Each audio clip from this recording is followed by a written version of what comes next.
So thank you and welcome everybody. So my topic today is about the EU strategies and plans and targets and legislation to preserve natural capital and biodiversity. But I also included the EU funding opportunities on natural capital and biodiversity preservation for Turkish CSOs and local authorities, because as we will see, there are programs which give funding also to our Turkish colleagues in Turkey, and I thought this would be interesting for them. So the second part, as Roberto announced, is the presentation by Professor Marino, who is right now in a hearing in Parliament. So he has asked my colleague Eugenio to read the presentation that he prepared for this webinar today. So where do we stand in terms of European Union natural capital and biodiversity? Now, the European Environment Agency published on last October 19 the State of Nature in the EU yearly report. So this is the most recent assessment, which unfortunately is not positive.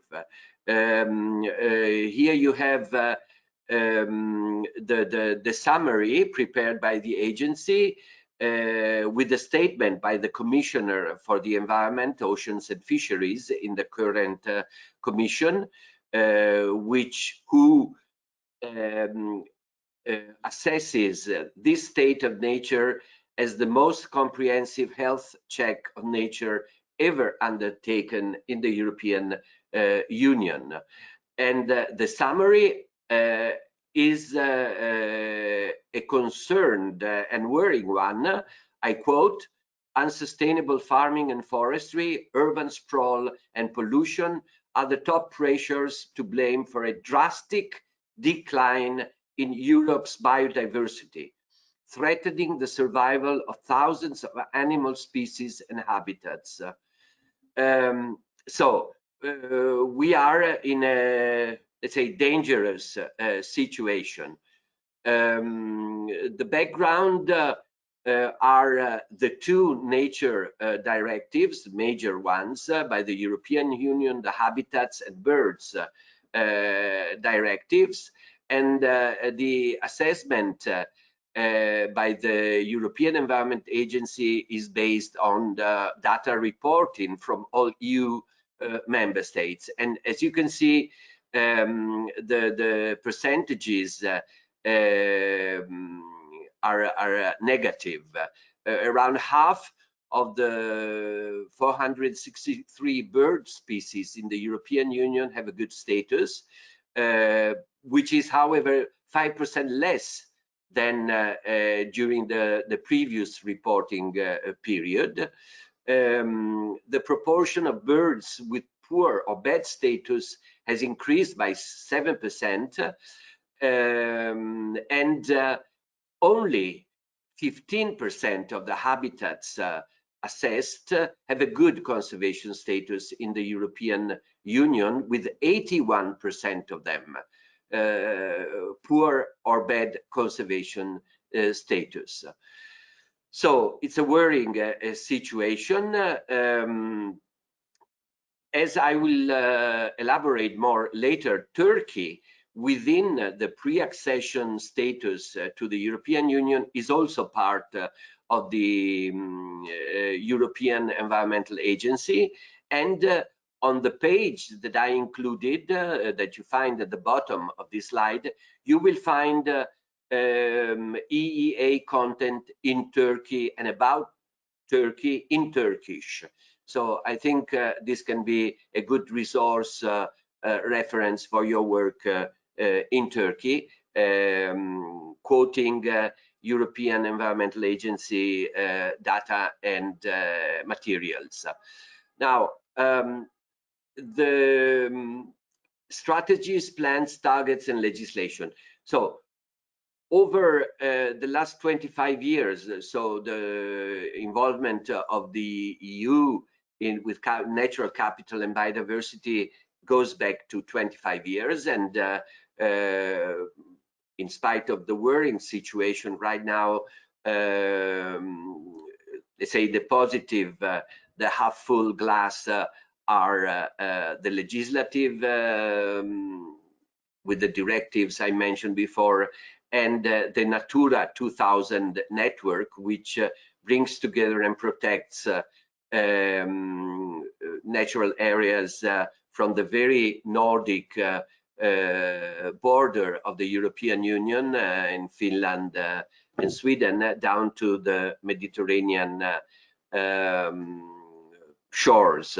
So natural capital is considered as a precious environment asset of so-called immaterial asset in the European Union, and there are two strategies on biodiversity: the one that went until this year, 2020, and the new European Union Biodiversity Strategy for 2030, with an associated action plan which tries to cope with the major drawbacks identified by the European Environment Agency. So coping with the climate change impacts, wildfires, which in some parts of the Union are a major, and I know in Turkey as well, are a major threat to biodiversity, and trying to bring benefits to the people living in the areas where biodiversity is richest. Now, as a core part of the European Green Deal, the biodiversity strategy for 2030 will also support green recovery, both from the COVID-19 pandemics and from the problems I mentioned, or rather, the European Environmental Agency mentions as the key ones. The EU plans to become climate neutral by 2050 and to protect human, animals, and plants by cutting pollution, among others. So there is a strong engagement to improve the situation. The main elements of the strategy for biodiversity are those you see here: enlarging the network of protected areas, both on land and at sea, launch a EU nature restoration plan up to 2030, to facilitate then transformative, what is known as transformative change, and the tackling of the global biodiversity challenge. Once again, trying to make the EU as a model for other world areas. Now, legislation, I mentioned already the two major directives, the 1979 Birds Directive and the 1992 Habitats Directive. In spite of these efforts, the European Union wildlife species are increasingly in danger, and the International Union for the Conservation of Nature, which is, let's say, one of the points of reference for knowledge and monitoring and assessing conservation, wrote that up to 25% of the European animal species are under threat with extinction. So a further very dangerous piece of data. Natura 2000 is the network, let's say the official protection network of European Union protected areas. And it is the largest coordinated network of protected areas in the world. So it is a very precious, very important way to defend the nature capital that we have. Nature 2000 Viewer is an online tool which is available on the internet that covers and presents all the Nature 2000 sites. So it's available if you're interested in any specific site, and helps member states with the protection of the areas concerned. Funding opportunities, but not for Turkey, because LIFE is the major funding instrument for natural capital in the EU, and it is open only to EU member states. There are a few exceptions, one also for Turkey, in the sense that a project which you can find online has funded also initiatives in Turkey because of the protection of species, birds species transiting from Turkey to the EU. So in that sense, also Turkish beneficiaries have been funded, but basically it is a funding instrument only for the European Union. You see the current budget until this year. For the last 7 years, you maybe know that the European Union plans 7 years by 7 years, and LIFE has a budget of 3.4 billion euros. So let's say important sums of money. Never enough, but it's really a landmark in natural capital protection at world level.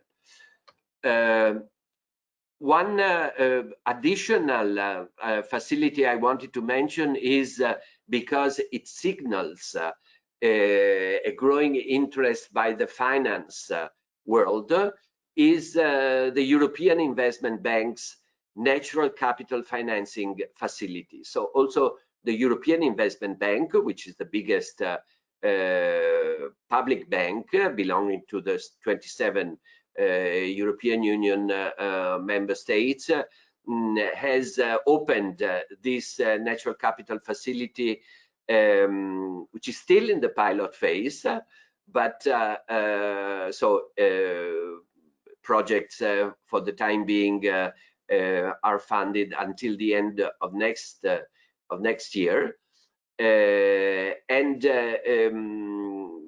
with minimum funds of 2 million euro and up to a maximum of 15 million for each project funded. So this is an additional source of money, which is very interesting, I find.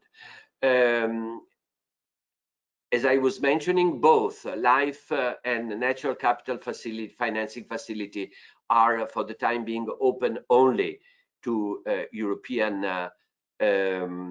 Union member states, but there are other funding opportunities also for Turkish organizations and local authorities as part of the EU funding to Turkey. Now, Turkey receives EU funding because it is a candidate country to join the European Union since 1999. And the following programs are open to Turkish participation. So Erasmus Plus, which is the education and culture program, Horizon, which is research, customs, fiscalis, and COSME are more for the support of the competitiveness of small and medium-sized enterprises, and EASI, which is employment and social innovation. In addition to getting funds from these EU programs, Turkey participates in the European Environmental Agency, and as I mentioned earlier, there is a Turkish section on the agency's website, plus in the 3 other agencies that you see mentioned there. So the Monitoring Center for Drugs and Drug Addiction, Civil Protection Mechanism, and the European Solidarity Corps for the young people international mobility. Now, this is the overview of the EU money to Turkey for the 2014-2020 years. So a total of 3.533 million euros plus the cross-border cooperation with Bulgaria. So altogether, we are talking about 3.5 billion euro, which is an important sum of money. And as you see in red, also environment and climate action, as well as innovation, agriculture and rural development, plus education, are open for culture capital, for natural capital and biodiversity projects. You find all the details online. Now, my advice to monitor when there are deadlines and calls is that you register within each program's newsletter information tools. In particular, the Eurodesk Turkey Opportunity Finder, which is provided by Eurodesk Turkey, which is a service on information about European program in Turkey, and you can sign up to their newsletter through the website or also directly to the Opportunity Finder, and then you receive automatically the deadlines where you can then present your projects too. Now, there are agencies in Turkey for Horizon, as you can see here, and the Turkish National Agency for Erasmus, so education and culture, plus the civil society dialogue between Turkey and the EU with their dedicated website. As a source of information, the European Commission representation in Ankara is very useful. You find there all the information both in English and in Turkish, with a special current call for tenders section. Finally, you have EuropeAid, which is the external relations funding program of the European Union, and here you have also calls related open to Turkish participation. All the programs are managed via the central CFCU, the centralized at the Prime Minister's office contract authority, so to speak. And obviously the website is mostly in Turkish there.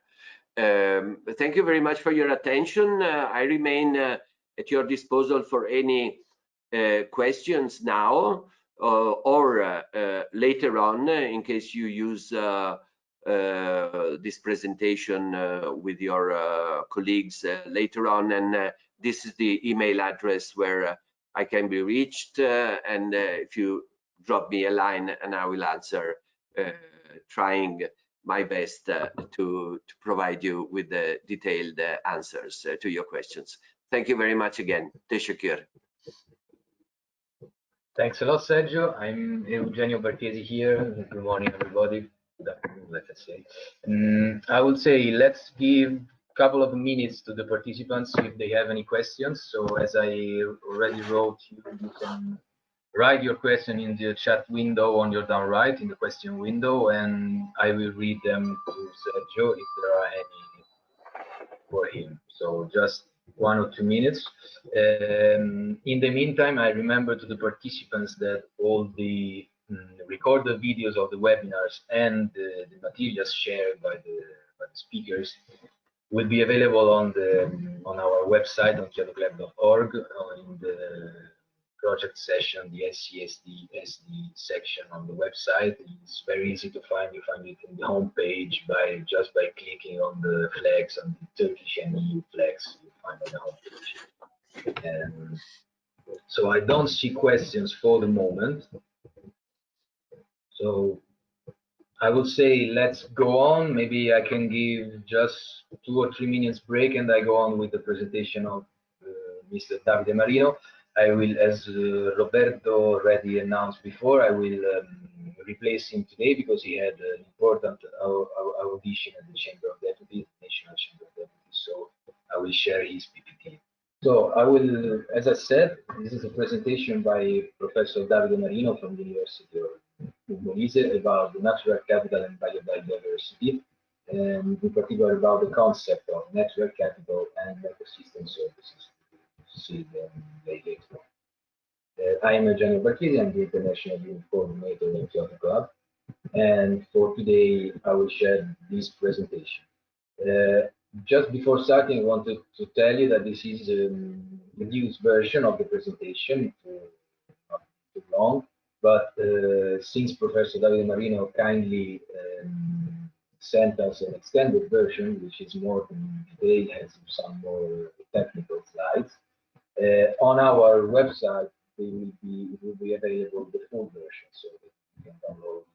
If anybody is interested, you can of course send us your question. So we do not waste any more time. We go on with the presentation.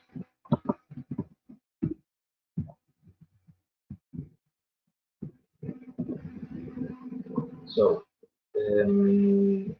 some slides for introduction. As you, of course, all of you already know, WWF.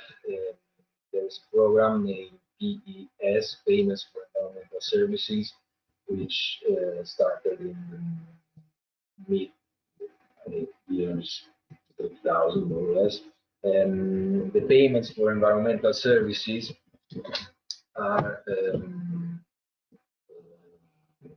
a variety of arrangements that through which the beneficiaries of these environmental services can reward those whose lands provide these services, the landowners, the owners of the land providing these services, which can be these rewards can be like subsidies or market payments.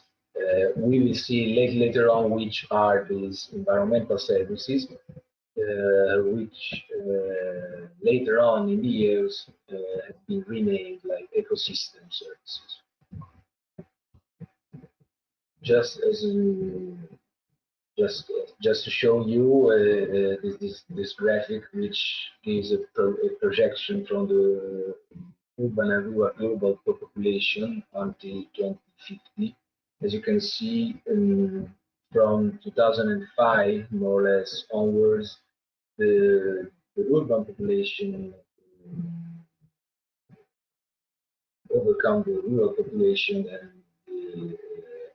the trend is completely different, as you can see. So in 2050, if the current trend is confirmed, we will nearly double the urban population. So we will go on. Okay. So as I was mentioning, the natural capital and ecosystem services, they arise from the increased anthropogenic pressures on the environment. There are some points of no return. The most famous one, I mean, the one that we all talk about right now is the climate change, the point of no return for climate change. But of course, there is a point of no return also for the loss of biodiversity, which is also famous, and maybe not so famous, but with the same importance. I mean, last but not least, the nitrogen cycle. So we need to define the services offered by the natural capital with because the goal, the aim of the studies about the natural capital is to try to evaluate this natural capital and to give value to these ecosystem services with let's so to speak an economic approach. So the first at first we can see here the Ehrlich equation which defines the impact of the human activity as a product of three factors: the size of the population, the affluence, which is its standard of living and which is expressed in terms of per capita income, and the technology, which indicates the impact that that every dollar we spend produces. So this is a quite old data, but it's just to let you understand what we are talking about. As you see on your right, the sustainable population at this level means the number of people that our work can sustain by following the let's say the way of life, the per capita income that you see on the left. So with medium income, as you see, the global average is 9.5 more or less dollars, $9,500, sorry, per year. And with the medium income, we could look the global, the sustainable population at global level will be around 6 billions to 100 millions. And so today we are already above this level. And the medium income is nearly the double of what indicated there. So it is obvious, but here are some data that show you that the point of no return is has already been overcome by far. So just a last thing, with income per capita like the USA, I mean the famous American way of life, we could have a sustainable population of just 1.4 billion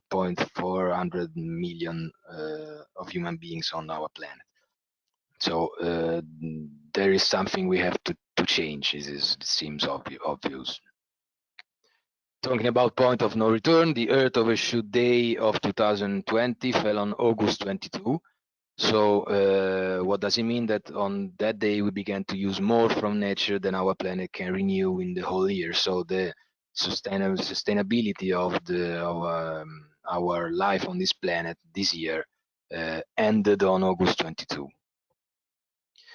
Some concepts, I mean, this is the economics of ecosystem and biodiversity is a global initiative trying to evaluate our net natural capital. So here are some key concepts. Of course, as I told you, I will go briefly through these slides, but you will find them on our website.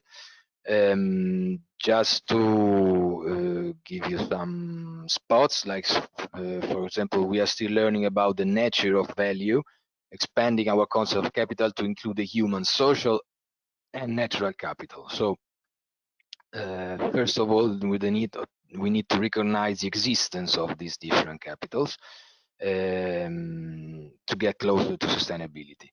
And another one, the second, the difficulties we still have to identify the value of nature. So the nature is the source of most of what we call value today, but it usually is difficult to evaluate this natural capital as it bypasses the markets, evades the pricing, and of course it's really difficult to be evaluated.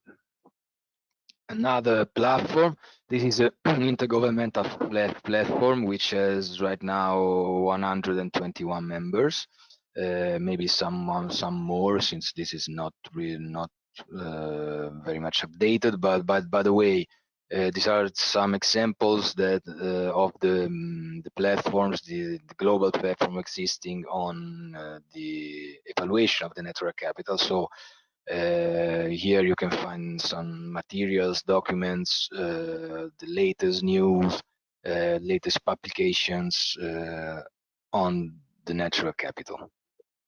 Another one, the wealth accounting and evaluation of ecosystem services. This platform is more specifically dedicated to the ecosystem services. We will see later on which are and what are we talking about. Of course, the United Nations for Sustainable Development includes also some goals dedicated to the natural capital, directly or indirectly. For example, number 15, number 14, the number 13, even if it's dedicated to climate change, but it includes also natural capital. And this is what Sergio was mentioning before. Sergio already went through the EU policies and measures and strategies about the fate regarding natural capital. So we won't spend more time on it. So now we go at the core of this presentation. What is the natural capital? There are some definition. I will focus on the one Robert Costanza used in 1992 and in 2008, which is the natural capital is defined as the extension of the economic notion of capital, manufacture means of production, to environmental goods and services. So the natural capital, as a follow-up, we can say that the natural capital is made up of living and non-living components of ecosystems, so soil, water, biodiversity, that generate goods and service for humanity.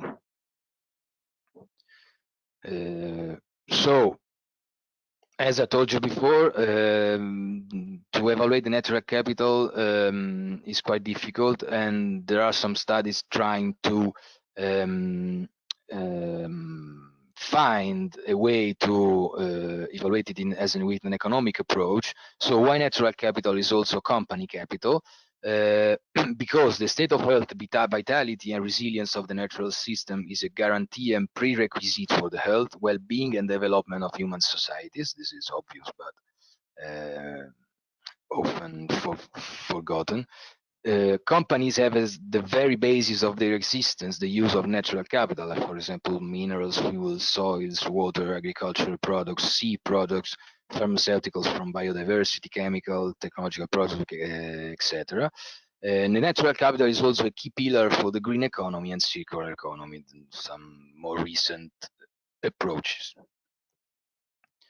When we talk about the natural capital assets, so what Sergio was mentioning before, some examples, we talk about species, ecological communities, soils, freshwater, land minerals, atmosphere, of course, ocean coasts, and which are the benefits that we can, produced by these assets: food, fiber, fresh water, recreation, clean air, wildlife, etc.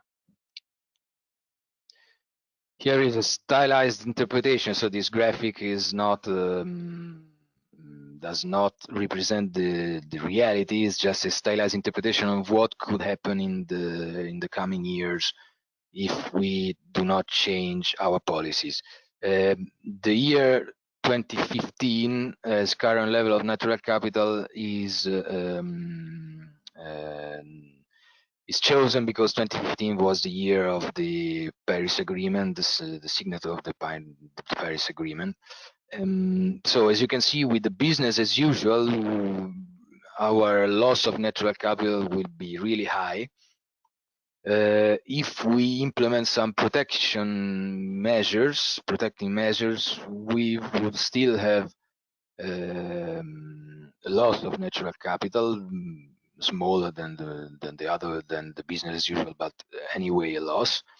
So what we will need to do is improve by far our policies about the natural capital to reach the objective of going at least above the non-net loss. so to recovers a bit of natural capital. Here is a graphic that shows an example of strategy to improve the natural capital. So starting by the monitoring and measuring natural capital, for example, by natural capital accounts and evaluation. Then the prioritization framework, like for example, setting targets for natural capital or risk register. We go on with specific investment actions. So infrastructure program, priority investments. I will also add strategies and policies by national, international governments, international coalitions, for example, or panel. And we end up, of course, with the financing. So maintenance expenditures, wealth fund, compensation for damage to natural capital. We start seeing now the value of critical natural capital. Critical means natural capital which is at really high risk.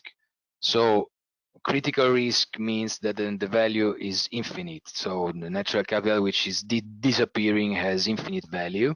At risk, so not critical but still at risk. So it's a small quantity changes in natural capital gives big changes in value. So it's not a direct proportional trend, but hyperbolic ones. If it's safe, there is no change in value, but it's enough for all users. So this is a kind of first overview of how the natural capital could be evaluated. So we see here that of course we have the human capital, the built capital, the social capital, which includes both of them. Net natural capital should be seen as including all these three.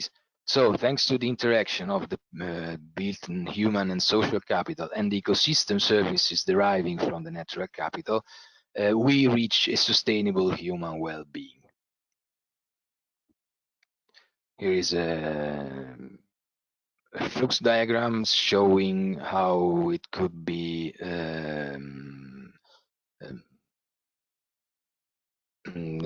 let's say how we could define the contribution by natural capital to and the ecosystem services to the economic capital and cultural capital. So ecosystem services and raw materials together with the traditional knowledge can increase the economic capital, so public and private institutions. They, through goods and services, they produce goods and services, and also ecosystem services again. They create cultural capital and provide value to the society. The same cultural capital through environmental policies and traditional practices can again contribute to the maintenance and the recovery of the natural capital and the ecosystems. So now we will go to the last part of the presentation. So let's see what are the ecosystem services we were talking about. So when we evaluate this natural capital, we try to give a value to these ecosystem services. We use the ecosystem services to calculate the value of the natural capital. So what are ecosystem services? We can define them as the benefits people obtain from ecosystems. So it's really easy.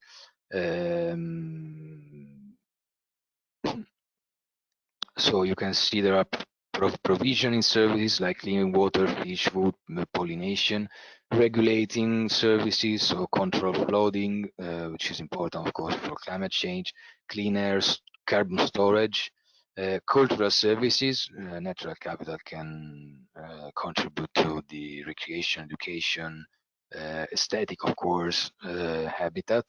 and supporting services, soil formation, food, of course, photosynthesis, fundamental for our life on this planet, and biodiversity. So ecosystem services are the ecological characteristics and functions of processes that directly or indirectly contribute to the human well-being. This is always Robert Costanza in 1997 and 2005. So that is the benefits that people derive from functioning ecosystems. What is important is to distinguish between ecosystem processes and functions on one hand and ecosystem services on the other. So services are those processes and functions that benefit people. I mean, consciously or unconsciously, or let's say directly or indirectly. So they only exist if they contribute to human well-being and cannot be defined independently. So there is, so now here is defined the interaction between natural capital, ecosystem services, and human well-being.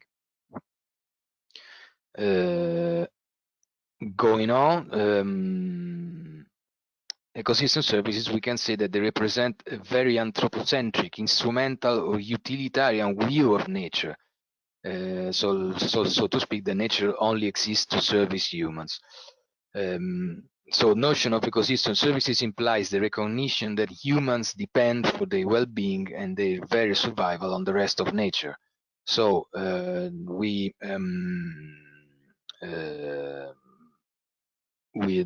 see the other way. I mean, not in an anthropocentric way, but on the other hand,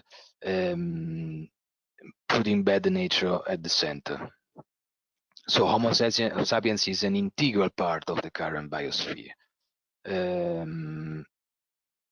These critics, I mean, referring to the before argument, ignore the fact that humans are a biological species, and of course, like all other species, they use the resources in their environment to survive and thrive. So ecosystem services,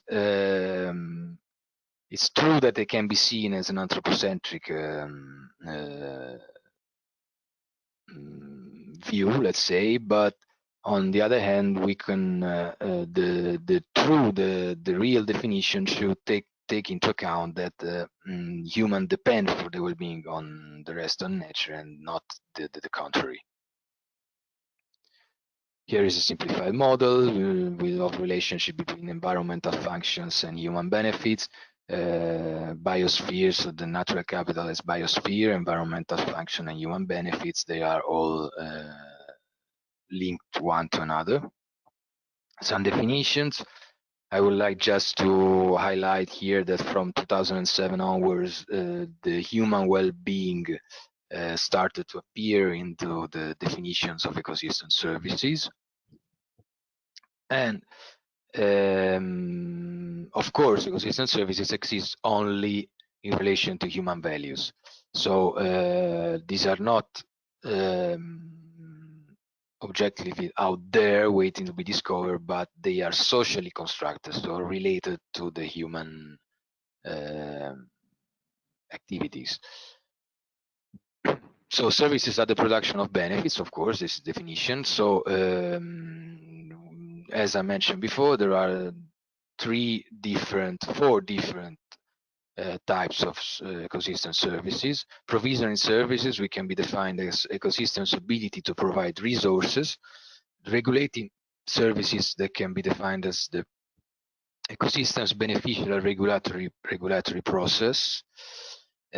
Cultural services as ecosystems non-material benefits, and last, the supporting services, which are services necessary for the production of all other ecosystem services. This is the classification by the Common International Classification of Ecosystem Services, which developed from the work on environmental accounting undertaken by the EEA, European Environment Agency. So procurement services, regulation and maintenance services, cultural services, and the supporting services are not mentioned here because they are functional to all the others. Some examples of procurement services like food from agricultural or marine ecosystems, virgin materials and energy, wood, biofuels, mineral resources and fossil fuels, textile fibers, running water, medicinal resources obtained from wild or cultivated plants. Some example of regulation and maintenance services can be local climate and air quality, CO2 sequestration, moderation of extreme events, water purification, prevention of hydrogeological instability, etc. And finally, cultural services can be recreational, aesthetic, and relational services, tourism, of course, which give also economic benefits, spiritual experience, aesthetic sense. One last thing I would like to say, and then I will end my presentation, is the mention from the LIFRO for the land use change, as it is the major direct driver of the loss of both biodiversity and ecosystem services in Europe and Central Asia. So I think that a mention was due to the land use change, since it's one of the most threatening, most most threatening human activity as a use of agricultural soils, and for the loss of soils too, of course. So as I'm really brief, I will briefly read the article here. Production-based subsidies have led to intensification in agriculture and forestry, and together with urban development have led to biodiversity decline, of course. So seizing traditional land use has reduced semi-natural habitats of high conservation value and associated indigenous and local knowledge, practices and culture across the region, both Europe and Central Asia. So of course, only where protected areas are managed effectively, they can contribute to the prevention of biodiversity loss. So economic growth in general is not decoupled from the environmental degradation, and this decoupling will require transformation in policies and tax reform across the region. So while measuring economic growth as through traditional gross domestic product, these have reinforced across Europe and Central Asia the drivers of biodiversity loss, which in turn has reduced nature contributions to the people. So this can be tackled through a range of policies, of course, for example, environmental taxation, but I won't go on because we have seen a lot of these instruments in the other webinars we held, so you can refer to all the materials and videos on our webpage. Thank you very much for your presentation. Here is the email of Professor Davide Marino. If anybody has some questions, you can write to him or to me. You find my email on Kyoto Club website. By the way, the email is e.barchiesi, barchiesi @kyotoclub.org. You find me under the staff on our website. I will show you just one last thing. I will show you the Kyoto Club website when the page, as Roberto already did at the beginning, with the page where you can find all the materials, which is here. You see the Turkish and EU flags. We switch to the English page, and you go to webinars and teaching materials, and here are all the materials produced for the project.